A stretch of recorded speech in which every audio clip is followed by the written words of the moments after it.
नमस्कार दोस्तों, मैं हेमंत प्रजापति एडवांस क्लासेस के यूट्यूब मंच पर आपका हार्दिक स्वागत करता हूं। आज का जो टॉपिक है जैव विकास के 10 बेहतरीन क्वेश्चन जो कि आप लोगों से पेपर में बार बार पूछे जाते हैं। तो जैसा कि हमने जैव विकास में हमने सिद्धांतों को जाना अभी तक कि कैसे मनुष्य का जो है पृथ्वी पर विकास हुआ है। आज हम चर्चा करेंगे इनमें कुछ बेहतरीन क्वेश्चन के बारे में। तो चलते दोस्तों, जैसा कि आपको यहाँ पर फर्स्ट क्वेश्चन बताया गया है स्क्रीन पर, आप लोगों से जानना चाहते हैं यहाँ पर फर्स्ट क्वेश्चन में कि डार्विन ने जिस समुद्री जहाज पर यात्रा की थी उसका नाम क्या है। तो दोस्तों, मैंने आपको टॉपिक में भी बताया था, जब डार्विनवाद को हमने पढ़ा था तो मैंने आपको बताया था कि डार्विन ने अपने सिद्धांतों को प्रयोग करने के लिए पूरे विश्व का भ्रमण करा था समुद्री मार्ग से, और उसके लिए उन्होंने एक जहाज का प्रयोग किया था। ये क्वेश्चन पेपर में कई बार बार रिपीट होता है, तो आप लोगों को यहाँ पर बताना है कि कौन से जहाज का प्रयोग किया था। तो फर्स्ट ऑप्शन है आप लोगों के पास सीगल, सेकंड ऑप्शन है बीगल, और फिर है बीकल, और फोर्थ ऑप्शन है रीगल। तो दोस्तों, मैंने आपको बताया था कि जब डार्विन समुद्री जहाज इन्होंने लिया था तो क्या नाम था उसका, बीगल। तो आप लोगों का जो राइट आंसर हो जाएगा वो जाएगा बीगल। डार्विन जो है बीगल नामक समुद्री जहाज में इन्होंने यात्रा करी, पूरे पृथ्वी का इन्होंने समुद्री मार्ग से भ्रमण किया, उसके बाद अपने सिद्धांतों को इन्होंने क्या करा, प्रेजेंट किया था। तो आपका राइट आंसर जो है वो बीगल हो जाएगा। अब बात करते हैं दोस्तों सेकंड क्वेश्चन के बारे में कि विकास संबंधित प्राकृतिक चयन सिद्धांत के प्रतिपादक है।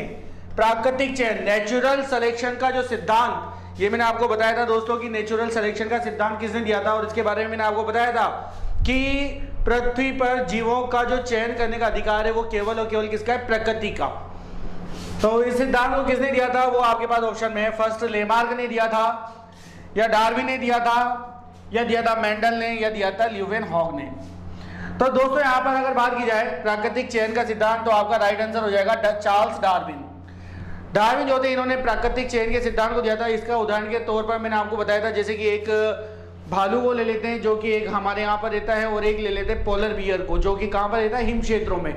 दोनों को बिल्कुल अलग अलग रूप से ये ढल चुके हैं प्रकृति के अनुसार। पोलर बियर जो है ये ठंडे स्थानों पर ही रह सकता है, इसी प्रकार से सामान्य भालू जो है वो हमारे यहाँ पर रह सकता है। बस इस प्रकार से इन्होंने अपने सिद्धांत को प्रेजेंट किया था।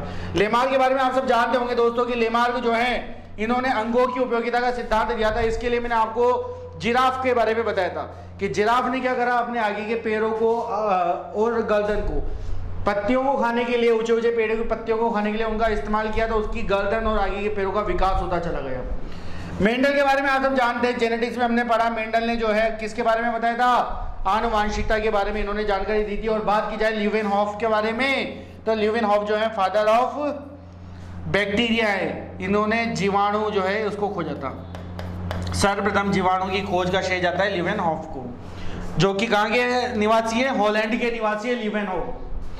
आते हैं दोस्तों नेक्स्ट क्वेश्चन पर कि लेमार्कवाद जाना जाता है, लेमार्कवाद किस रूप में जाना जाता है। तो दोस्तों, यहाँ पर आप लोगों के पास सबसे फर्स्ट नंबर पे प्राकृतिक वर्ण के नाम से, दूसरा है जर्म प्लाज्म सिद्धांत के नाम से, तीसरा है उत्परिवर्तन सिद्धांत के नाम से, या फोर्थ है अंगों की उपयोगिता का सिद्धांत। तो दोस्तों, लेमार्क ने जो है कौन सा सिद्धांत दिया था, लेमार्क ने दिया था अंगों की उपयोगिता का सिद्धांत। ये आप लोगों को मैंने बता चुका हूं।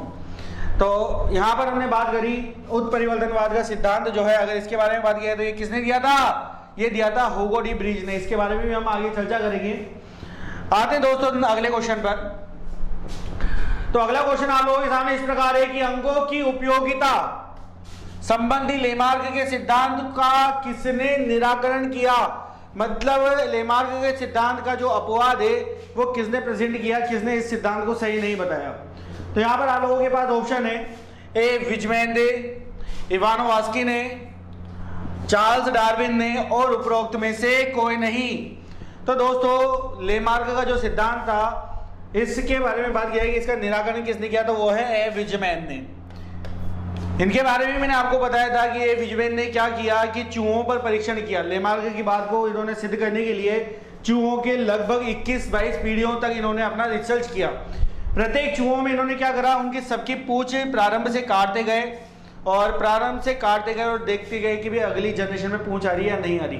तो इनका जो सिद्धांत था लेमार्क का सिद्धांत, उनका निराकरण करने वाले वैज्ञानिक थे विजमैन, जो कि आप लोगों के सामने इस प्रकार है, मैं बता चुका हूं। ठीक है, तो दोस्तों आ जाते हैं देखो नेक्स्ट क्वेश्चन पर। आपसे जानना जाता है कि ओरिजिन ऑफ द स्पीसीज पुस्तक के लेखक कौन है। तो ओरिजिन ऑफ द स्पीसीज जो पुस्तक है इसके राइटर या लेखक कौन है। तो फर्स्ट ऑप्शन है डार्विन है, सेकंड है या लेमार्क है, या होगो डी ब्रिज, या कोई नहीं। तो दोस्तों ओरिजिन ऑफ द स्पीसीज के बारे में बात की जाए तो ओरिजिन ऑफ द स्पीसीज के जो लेखक हैं वो है चार्ल्स डार्विन। इन्होंने पुस्तक है, इसी पुस्तक में इन्होंने अपने विकास के सिद्धांत को प्रेजेंट किया है। तो चार्ल्स डार्विन इसका राइट आंसर हो जाएगा दोस्तों। फिर है आप लोगों के सामने होगो डी ब्रिज का को सिद्धांत को किस नाम से जाना जाता है। होगो डी ब्रिज का जो सिद्धांत था इसको किस नाम से जाना गया है। तो होगो डी ब्रिज के सिद्धांत के बारे में बात की जाए दोस्तों तो यहाँ पर इस सिद्धांत को किस नाम से जाना जाता है। तो सबसे फर्स्ट ऑप्शन है आप लोगों के सामने प्राकृतिक चयन का सिद्धांत। सेकेंड ऑप्शन है आप लोगों के पास अंगों की उपयोगिता का सिद्धांत, और तीसरा है उत्परिवर्तनवाद का सिद्धांत, और फोर्थ है कोई नहीं। तो सबसे पहले बात की जाए प्राकृतिक चयन, तो ये आप लोगों को अच्छी तरीके से मालूम पड़ गया होगा दोस्तों कि ये किसने दिया था, डार्विन ने। अंगों की उपयोगिता के बारे में भी आप सब जान चुके हैं कि अंगों की उपयोगिता जो है ये किसने दिया है, लेमार्क। लास्ट हमारे पास बचता है उत्परिवर्तनवाद, जिसके राइटर कौन है, होगो डी ब्रिज जो है इसके राइटर हैं। तो होगो डी ब्रिज जो है उन्होंने दिया था उत्परिवर्तनवाद, लॉ ऑफ म्यूटेशन, और कोई नहीं जो है इसका कोई मतलब ही नहीं है हमारे लिए अब। हाँ तो दोस्तों देखो नया क्वेश्चन जो है आपके सामने है, नए जीवों की उत्पत्ति के संबंध में लेमार्कवाद का मूल आधार था कि सभी जीव, तो इनका मूल आधार क्या था लेमार्क का, तो इसके बारे में बात करते हैं कि वातावरण द्वारा प्रभावित होते हैं, पहला ऑप्शन। जनकों के उपार्जित लक्षणों को वंशानुक्रम में प्राप्त करते हैं, संतानोत्पत्ति की प्रचुर मात्रा रखते हैं, या बाप को बढ़ाने की प्रवृत्ति रखते हैं। तो दोस्तों यहाँ पर अगर बात की जाए नए जीवों की उत्पत्ति के संबंध में लेमार्कवाद का मूल आधार क्या था, तो इनका जो मूल आधार था वो आप लोगों का राइट आंसर हो जाएगा सेकंड आंसर, कि जनकों के उपार्जित लक्षणों को वंशानुक्रम में प्राप्त करते हैं। जैसे कि जिराफ की एक जनरेशन में क्या हुआ, जिराफ के गर्दन का विकास हुआ, तो आगे की जो पीढ़ी होगी वो उसी क्रम को क्या करेगी, प्रेजेंट करेगी। इसलिए यहाँ पर बताया गया है कि जनकों के उपार्जित लक्षण, जो लक्षण जनकों ने प्राप्त कर लिए वो वंशानुक्रम में क्या होंगे, आगे की पीढ़ी में चलते रहेंगे। इस प्रकार से आप लोगों का जो राइट आंसर हो जाएगा वो हो जाएगा सेकंड। बढ़ते हैं दोस्तों आगे के क्वेश्चन पर। तो यहाँ पर आप लोगों को से जाना जाता है, इस क्वेश्चन के अंदर जाना जाता है आप लोगों से कि उत्परिवर्तन किस में परिवर्तन का एक उदाहरण है। उत्परिवर्तन में किसके अंतर परिवर्तन होता है ये आपसे जाना जाता है। तो सबसे फर्स्ट ऑप्शन है कि डीएनए में परिवर्तन होगा, सेकेंड है गुणसूत्र में परिवर्तन होगा, थर्ड है जीन में होगा, या फोर्थ है आरएनए में। तो दोस्तों उत्परिवर्तन के बारे में बात की जाए तो उत्परिवर्तन मैंने आपको पहले भी बताया था, जब हमने होगो डी ब्रिज के सिद्धांत को समझा था तो मैंने आपको बताया था कि ये जो परिवर्तन होता है ये जीन के माध्यम से होता है। किसके माध्यम से होता है, जीन के माध्यम से। तो दोस्तों आपका जो राइट आंसर हो जाएगा वो है जीन, कि उत्परिवर्तन जो है जीन के कारण या जीन के माध्यम से हुआ एक परिवर्तन होता है। अब जानना चाहते हैं आप लोगों से कि the mutation theory part 1, the mutation theory part 1 नामक पुस्तक के लेखक कौन है। तो यहाँ पर एक और राइटर है जो आप लोगों के सामने प्रेजेंट हुए हैं जय विकास में। फर्स्ट नंबर पर है होगो डी ब्रिज, सेकंड है जीएल स्टीवेंस, थर्ड है आपके पास डू मैंसली, और लास्ट है विजमैन। तो दोस्तों द म्यूटेशन थ्योरी पार्ट 1 ये प्रमुख पुस्तक है होगो डी ब्रिज की। इसी में ही इन्होंने अपने जो उत्परिवर्तनवाद के सिद्धांत थे उन सिद्धांतों को प्रेजेंट किया है। तो आप लोगों का जो राइट आंसर हो जाएगा वो क्या हो जाएगा, होगो डी ब्रिज। आगे बात करें दोस्तों फाइनल क्वेश्चन के बारे में, तो आप लोगों के पास एक फाइनल क्वेश्चन इस प्रकार से प्राप्त हो रहा है। आप लोगों से जानना चाहता है कि विलुप्त जीव एवं जीवाश्म की जानकारी किस पुस्तक से प्राप्त की जा सकती है।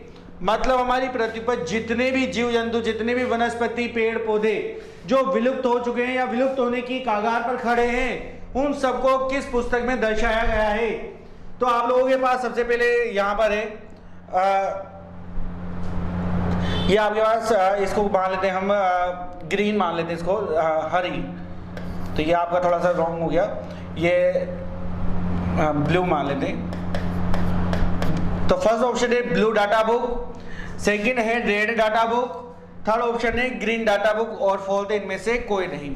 तो दोस्तों आप लोगों का जो इसमें राइट आंसर हो जाएगा कि ऐसे विलुप्त जीव या जो विलुप्त होने की श्रेणी के कगार पर खड़े हैं उनको किस पुस्तक में रखा गया है, तो आप लोगों का जो राइट आंसर हो जाएगा वो हो जाएगा रेड डाटा बुक। ये आपका राइट आंसर हो जाएगा। जैसे कि आप सब जानते हैं कि पुराने प्राचीन समय में डायनासोर हमारी पृथ्वी पर कई सालों तक उन्होंने राज किया है, लेकिन आज के समय में वो विलुप्त हो चुके हैं, बिल्कुल समाप्त हो चुके हैं। इसी प्रकार से हाथियों की एक प्रजाति थी मेमेथ, काफी बड़े बड़े हाथी हुआ करते थे, आज के हाथियों से लगभग 3 गुना बड़े हुआ करते थे।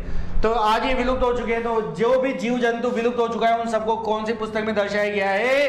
रेड डाटा बुक में दर्शाया गया है। तो ये थे दोस्तों आप लोगों के 10 बेहतरीन क्वेश्चन। तो दोस्तों आज के लिए बस इतना ही। हम मिलते हैं नेक्स्ट क्लास में नेक्स्ट टॉपिक के साथ। तब तक के लिए धन्यवाद।